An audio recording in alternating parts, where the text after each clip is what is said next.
Hello, listeners. Well, what you're about to hear is a presentation I did for our Building Forth community, and I recorded it so that I could offer it to anybody who would like to listen to it in terms of a podcast. I've been a psychotherapist for 22 years and also somebody who's been very interested in different spiritualities, as well as graduate work in pastoral theology. And so what I'm offering here in this presentation is a synthesis that for many years was intuitive. And then as time went on, I felt I guess you could call it an invitation to bring it to some level of protocol, or not even protocol as much as an outline or a stated approach that invites caregivers to enter into the lives of care seekers and really offer them what seems to be true for most spiritualities and also good psychological techniques, inviting them, caregivers, to have an approach of entering in and helping care seekers to identify and live their values. And so during the course of the presentation, I state a couple of things that I'd like to give credit to. They're not my ideas. And so I'd like to be able to give credit first to Brian McLaren. There is a point in the presentation where I speak about simplicity, complexity, perplexity, and harmony. And these are 4 stages that Brian McLaren comes up with in some of his work, where he speaks about the stages of people who undergo a metamorphosis, or a metanoia rather, inside their religious traditions, deconstruction as it is often called. But I position these stages within my larger framework, and I noticed that I did not state that I got that idea from him. I meant to, but it just didn't come out in the moment. So I'd like to be able to state clearly here that those 4 stages are something that I learned from a spiritual master, to be honest, a real guide in our times.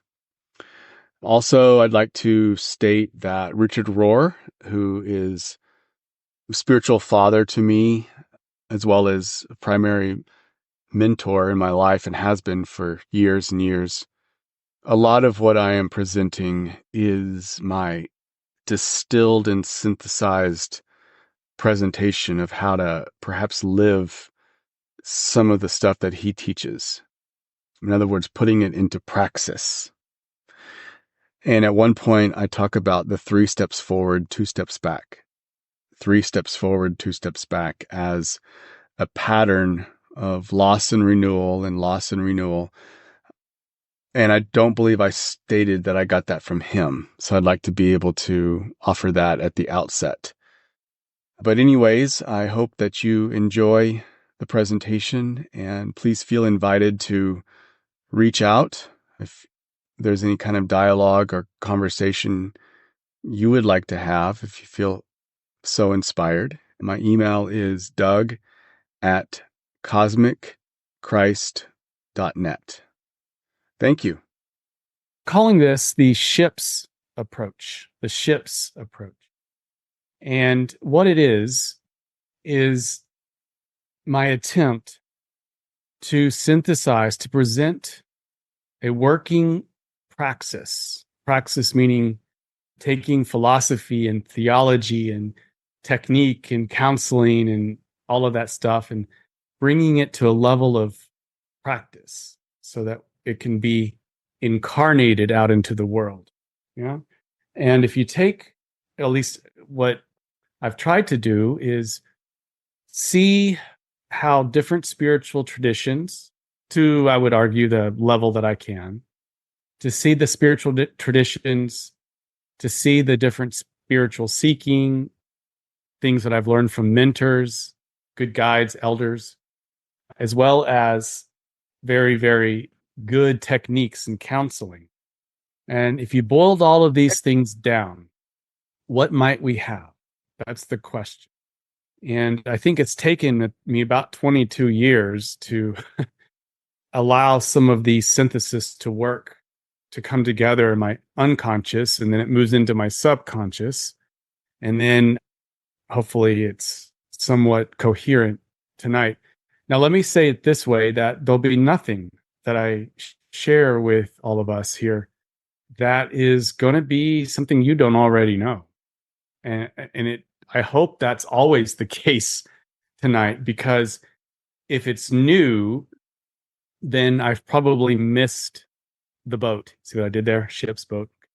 I probably missed the boat, because these are things that have been around the human condition for millennia, I think. So what I'm hoping to do is present something that you immediately tonight, maybe, can take this and try it on to see if it works. Now, I'm making some assumptions here, and I'm going to be upfront about those assumptions before I get into the different ways that this ship can sail, if you will. The assumption I'm making is that we, humanity, we're all in the same boat together. So whether we're coming from, say, a law of one material perspective or some kind of spiritual tradition, that there's this sense of inherent unity that is always true in the unconscious connection, the unconscious collective, and sometimes realized in the conscious or exoteric, the external manifestations. Sometimes we can get together in large gatherings and feel a sense of transcendence. Something larger is taking place. So I'm making the assumption that we are indeed in the same boat together. Okay. And I also am making the assumption that underlying humanity, I'm hoping, irregardless of culture and time, I'm not saying that that is an absolute statement, because quite honestly, I'm not smart enough to know that. But my best guess is that there are certain first principles, values, if you will, that most, if not all, humans at some level would agree that they operate from. And so what I'm saying here is that we're all in the same boat, but this boat is going somewhere.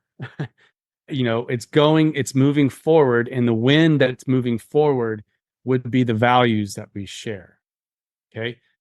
From a law of one material perspective, it might be where we could say we're traversing third density together and trying to sail into the waters of fourth density. Yeah. Okay. So ship's approach. What does this mean? Well, I'm giving you the overview, the basic overview tonight. Each one of the letters, probably a whole book could be written on. Okay. But you don't need to worry about that, because if you just remember what ships stand for, then I think it's actually going to bring out what you already do when you help people.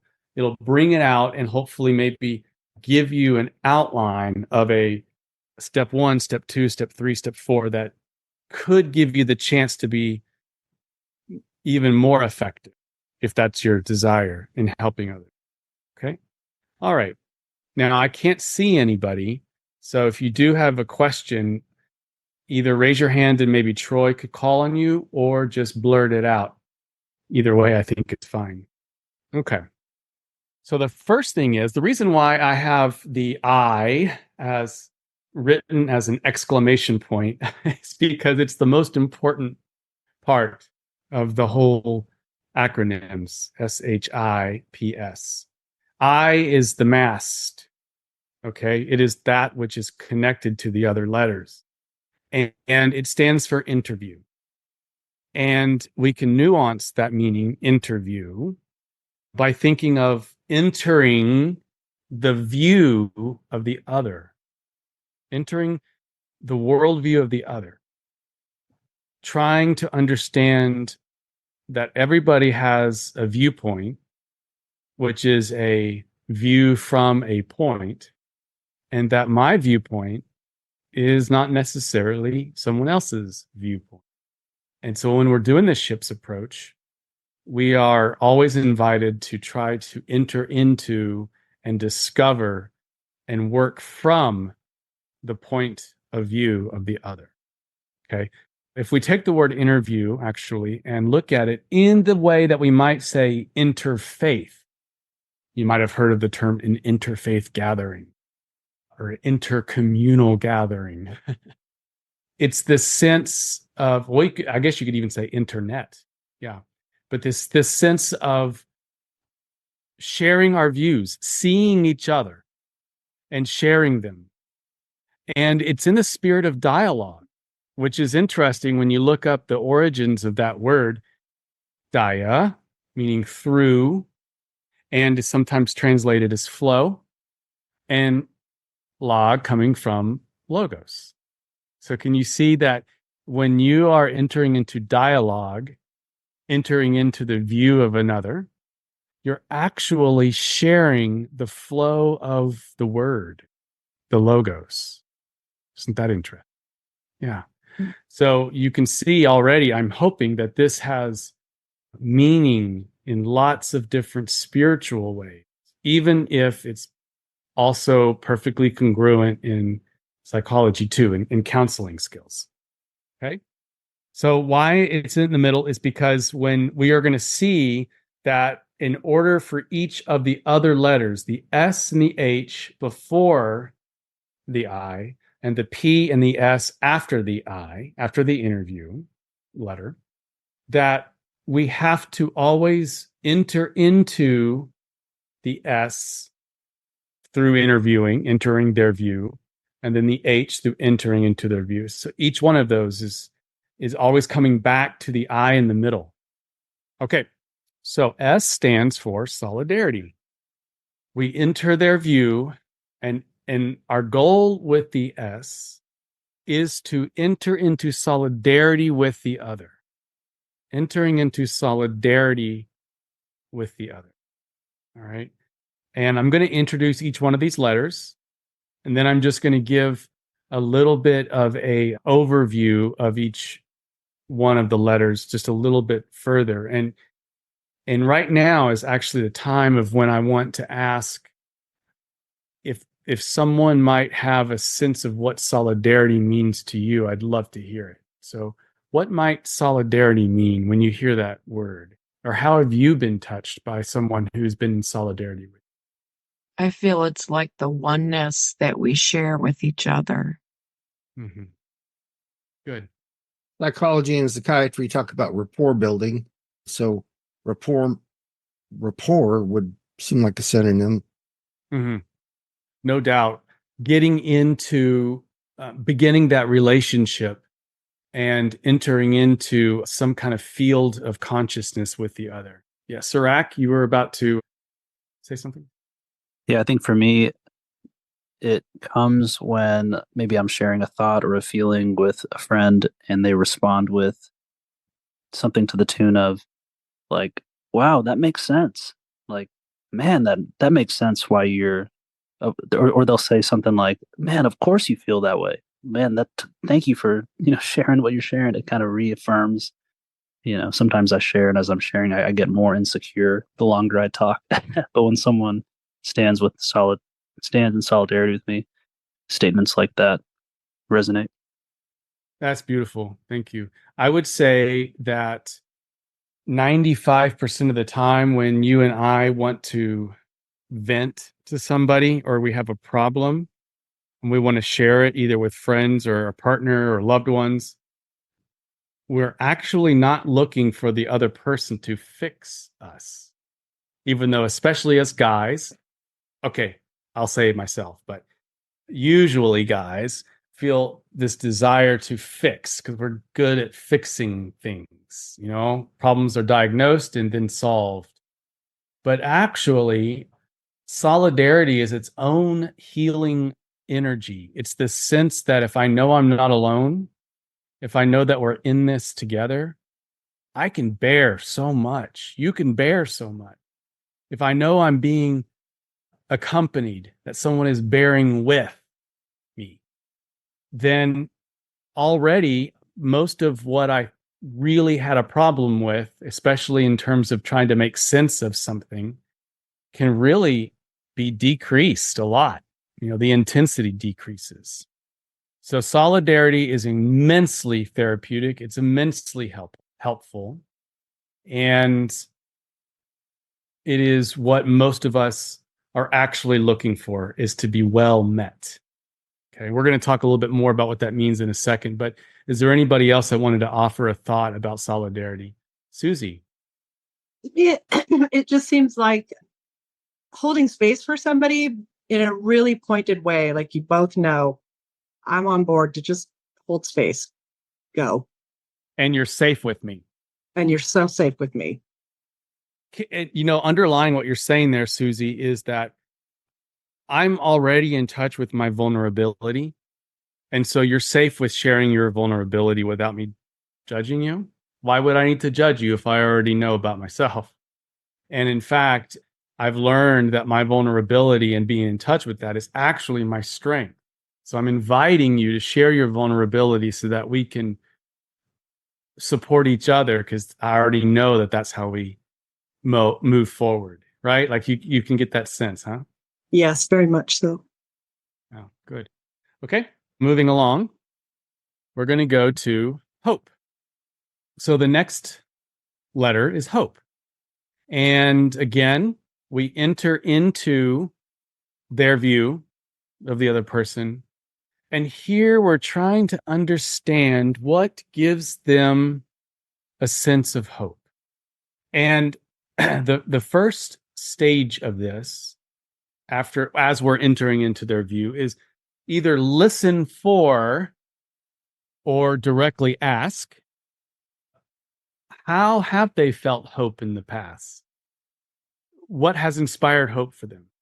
How would they define hope? Because our goal with the ship's approach when we're meeting somebody is to cultivate hope in them. I'm going to tell you that, and I'm assuming this is a privileged statement. But I'd like to say almost all the time, if not all the time, there is some level of hope in every single situation. I would argue, this is my own bias in terms of my faith, but I would say always there is some ray of hope there.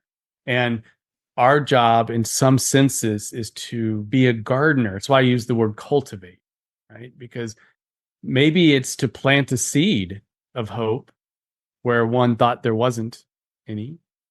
Or maybe it's already been planted by somebody and our job is to provide some water. Or maybe that sprout has already sprouted a bit, but needs some support, The winds are coming and knocking it down. Regardless, we can get a sense of what gives them a hope and be someone through our solidarity.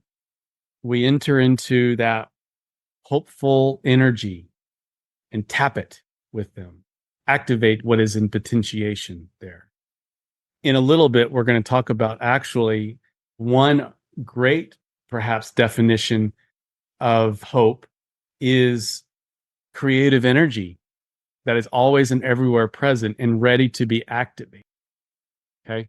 And then let me just share here this too, is when you might be in an encounter with somebody who has had a really traumatic experience to where they, in that moment, feel as if there is no hope.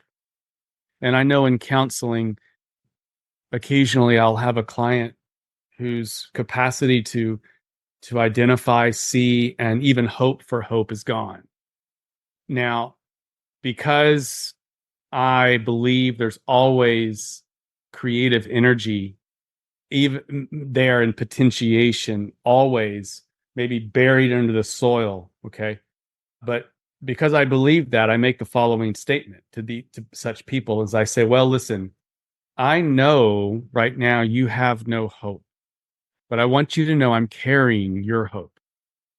And when you are ready, I'm going to give it back to you. And see, that's a gesture of solidarity too. I know you can't see any ray of light here, but I can. I'm not leaving anywhere. I'm holding on to your side of that, your given amount of hope, say, and I'm going to give it to you when you're ready. I've got it. All right. Anyways, it's a very meaningful statement for somebody who's really hurting, and somebody's done that to me before too. So I'm saying that from a professional position, but somebody who's received that kind of engagement and encounter with me. All right, so I'm going to ask you guys, if you wouldn't mind weighing in a little bit, if you want to, do you have any sense of what that word hope means for you? One thing my dad always said to me that really stayed me through some really dark night of the soul times is he would say, it's always darkest before dawn. And that would give me just enough to hope and hang on for just a small glimmer of light. Mhm. So that's what hope means to me, is just know that this too shall pass, sort of. Too. And notice who gave that advice to you was somebody with whom you have a relationship that you see perhaps as in some ways a guiding presence. Yes, Yeah. So you can trust it. very much. Yeah. Okay. Thank you. Moving on, we have process. P for process. So S for solidarity, H for hope, P for process. Again, we're always remembering to enter the view of the other. And process is really something that is always and everywhere happening. Everything is in process. Even God as being is one way to understand God is God is being as becoming. Being is becoming. Certainly from the law of one perspective, we see Ra talking about even the creator learns upon a macro scale. And then process thought and then process theology and philosophy, that's the whole point, is to actually to critique the sense of substance, that God is a substance and we are substances, and that the substances are not shared. In other words, there is an infinite gulf between the substance of God and the substance of creation. And, on one hand, it's understandable how that kind of thinking emerged. But on the other hand, it doesn't really make sense anymore if we look at the idea that maybe what we called spirit, as in the Holy Spirit, is really energy, which is everything. Everything is congealed light. Everything is light, either sort of frozen light, if it's more solid material, or more vapor type light if it's in space. But even space has light. It's more spread out. So everything is a process. Everything is moving forward into greater complexity. And our job is, with others, is to affirm the process of growth. Help them to see that process means journey. And really, we can help them see also by seeing in our own life too, that the journey is the destination.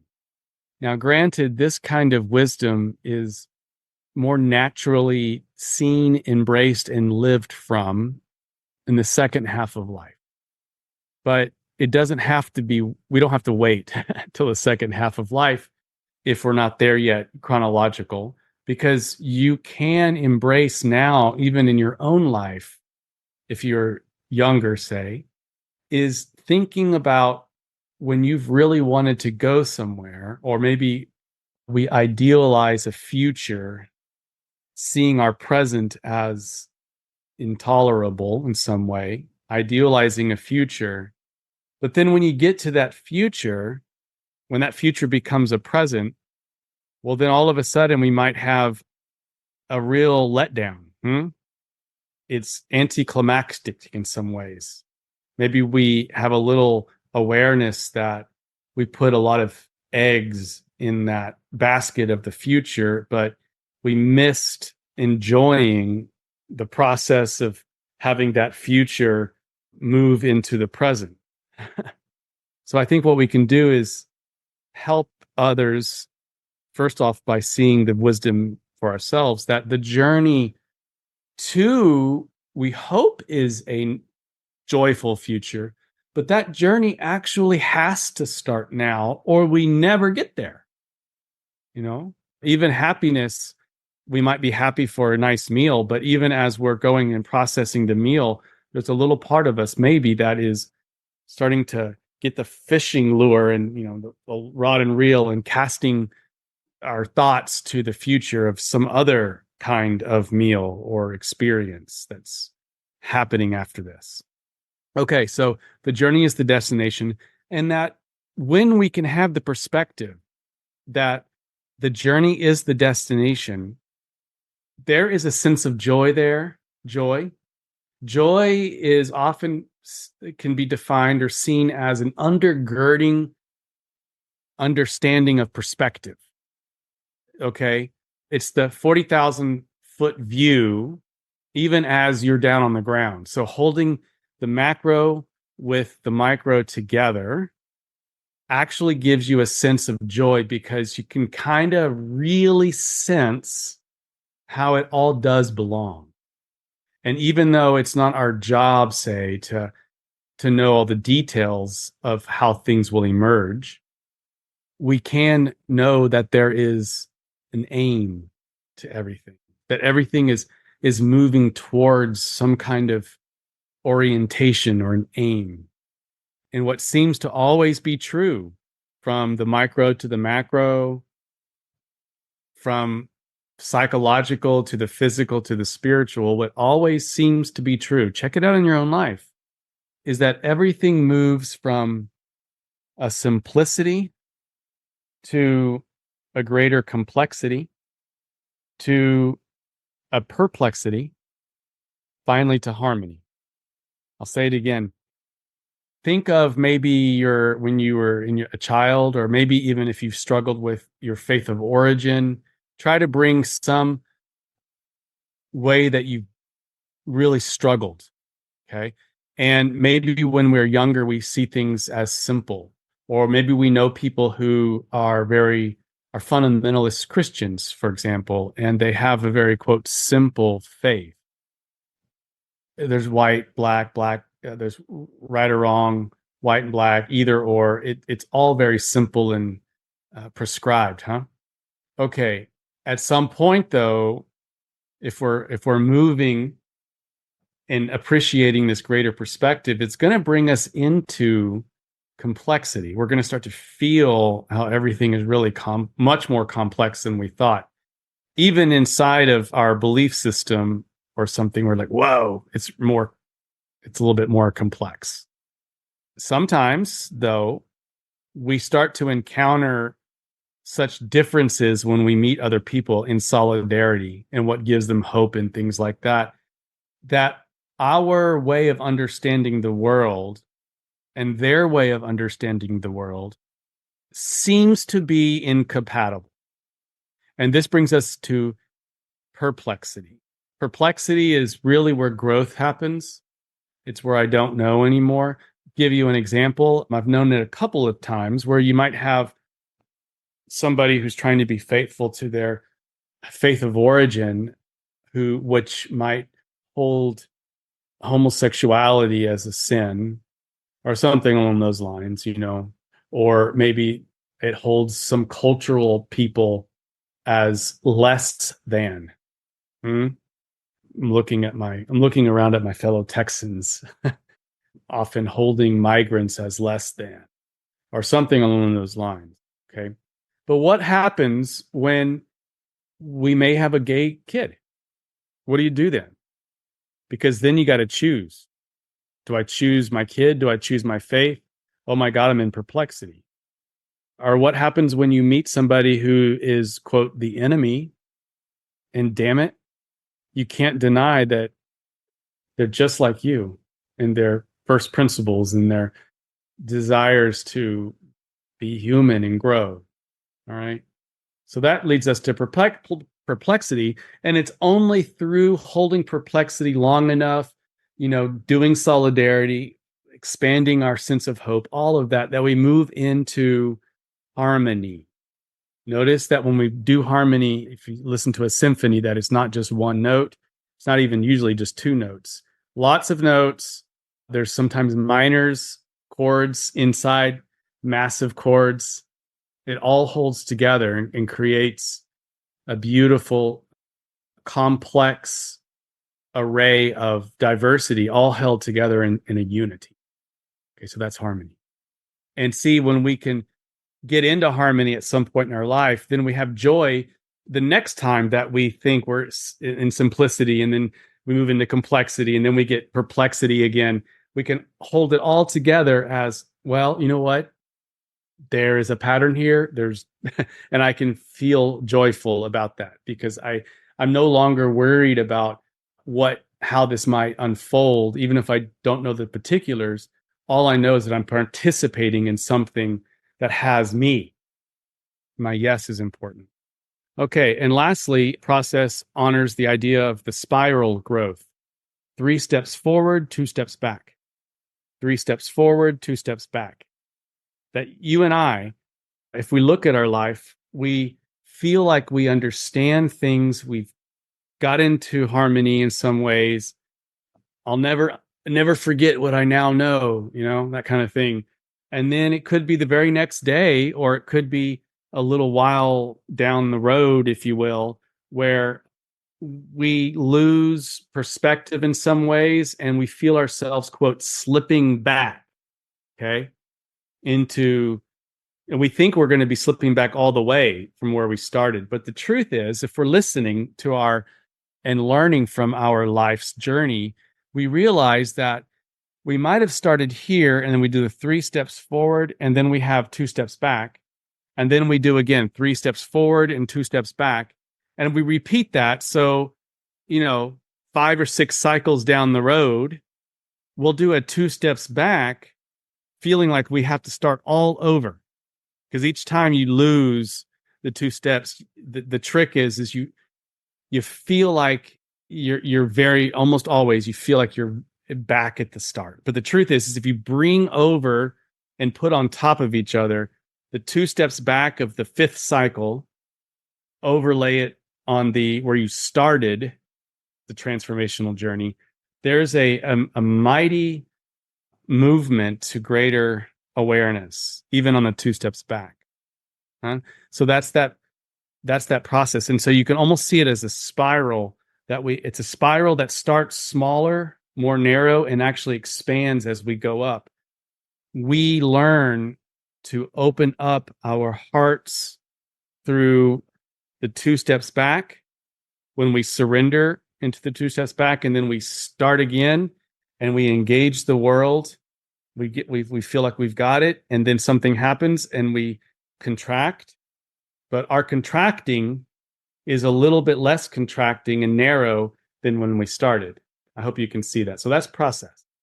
The last thing of the S is we invite the other person to engage in some form of service today that is of a higher order than, say, transactional. Transactional in the sense of, well, I'm going to do this thing knowing that I'm going to get a little payback. Okay. So why is service so important?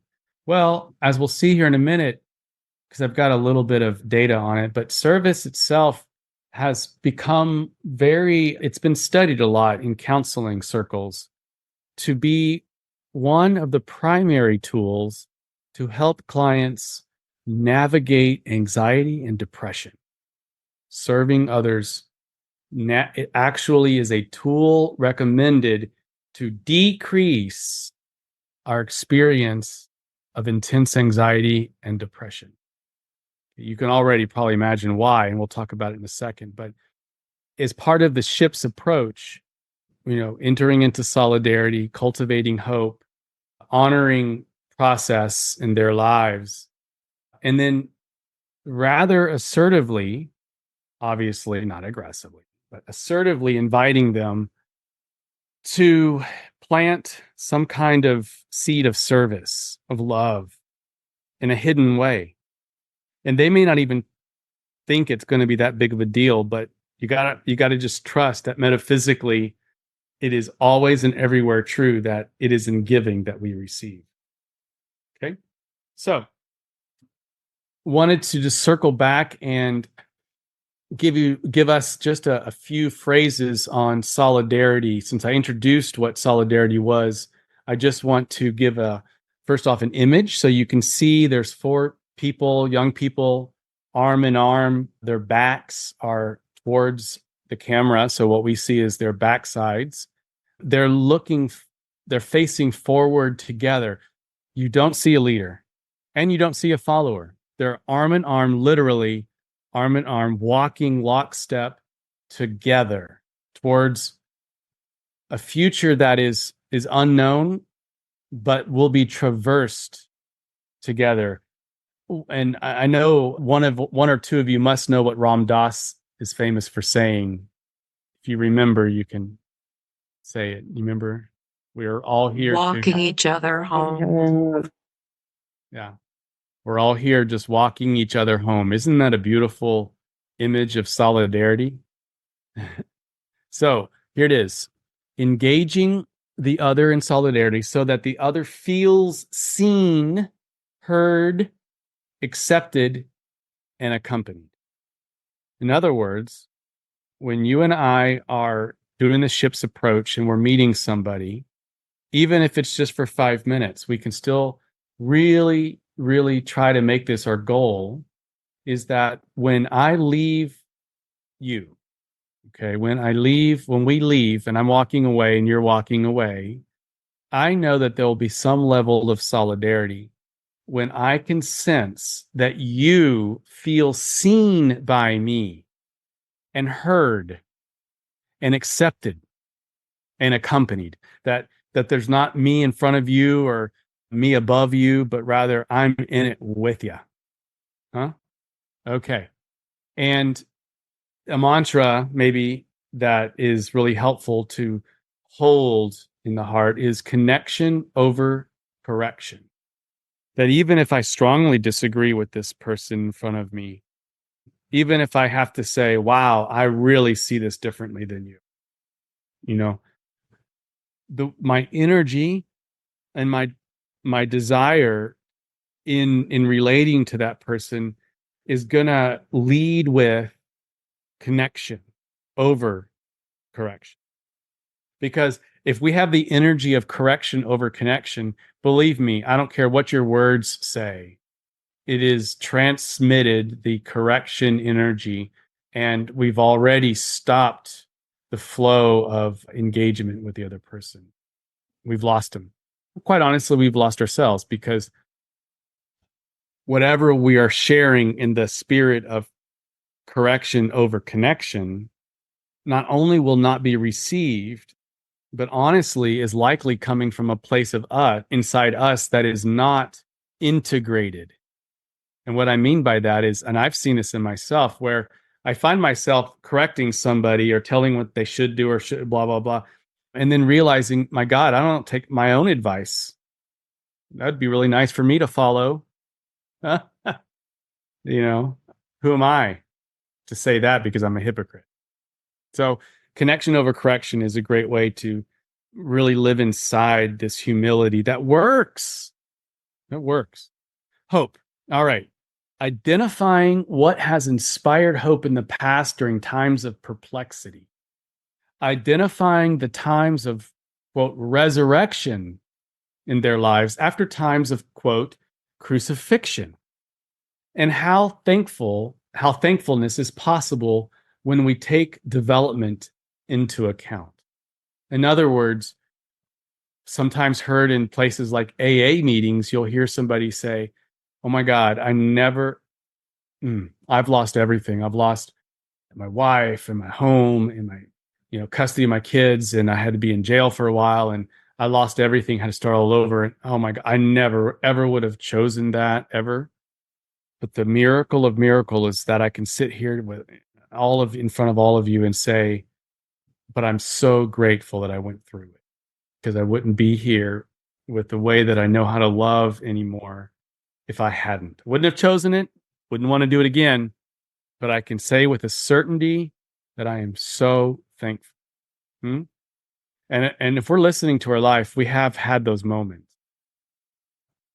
That's what we are trying to ask and cultivate and dig, if you will, identify with inside the other person, those moments where they emerged from pain, a moment of pain, liminal space, darkness, emerged from that and emerged in a more expansive way, learn from it.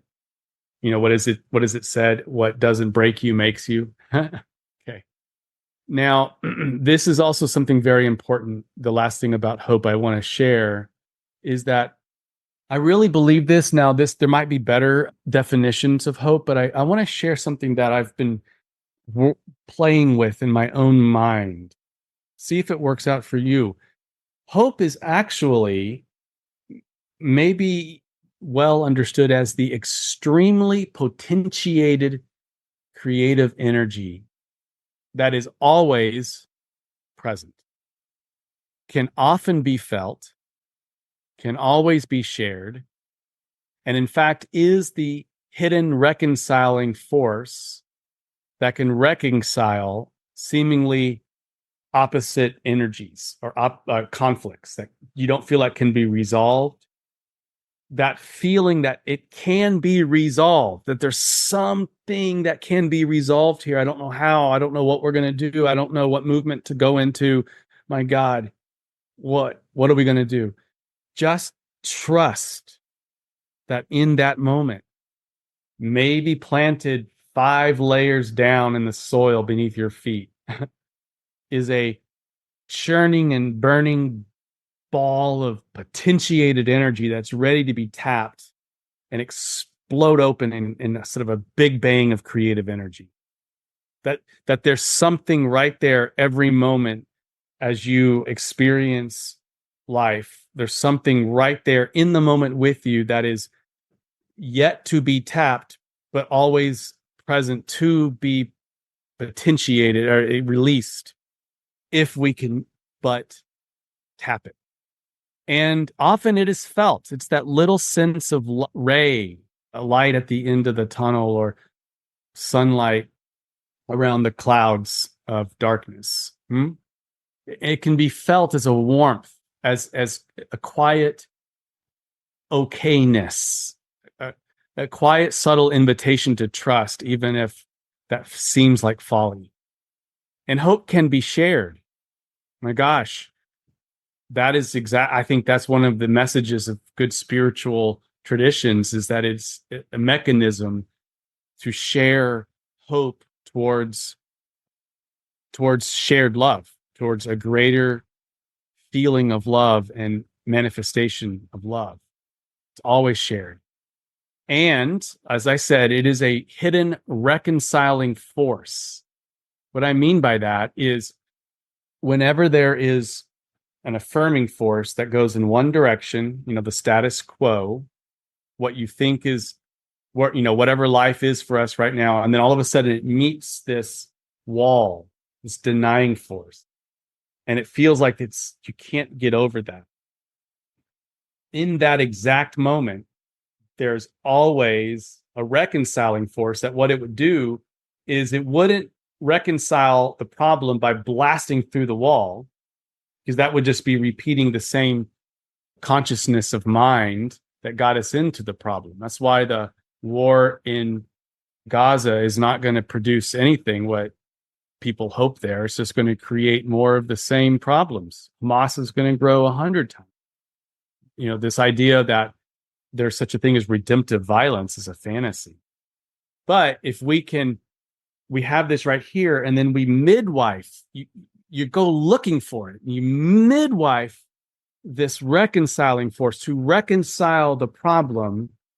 It will always bring us to a satisfying solution where the actual energy of the stuckness becomes transformed into the next flow, the air jet flow that takes us forward again. Maybe you can think of a relationship problem that is never resolved until one or both of us finally sets down the old need to be right, need to correct, and then offers some reconciliation, and then all of a sudden there's a breaking through. Maybe I mirror vulnerability and someone else and feels invited to take a stab at that. Okay. Anyways, and then the last thing is we have process. Okay. We're not going to do the law of three. Here's the process. And as I said before, it's 3 steps forward, 2 steps back, 3 steps forward, 2 steps back. We go from the old room of our lives through liminal space into a new room. Okay. And then, because we're invited to do it, process, it'll recycle and we go right back. The new room that was the new room becomes a new old room. Huh?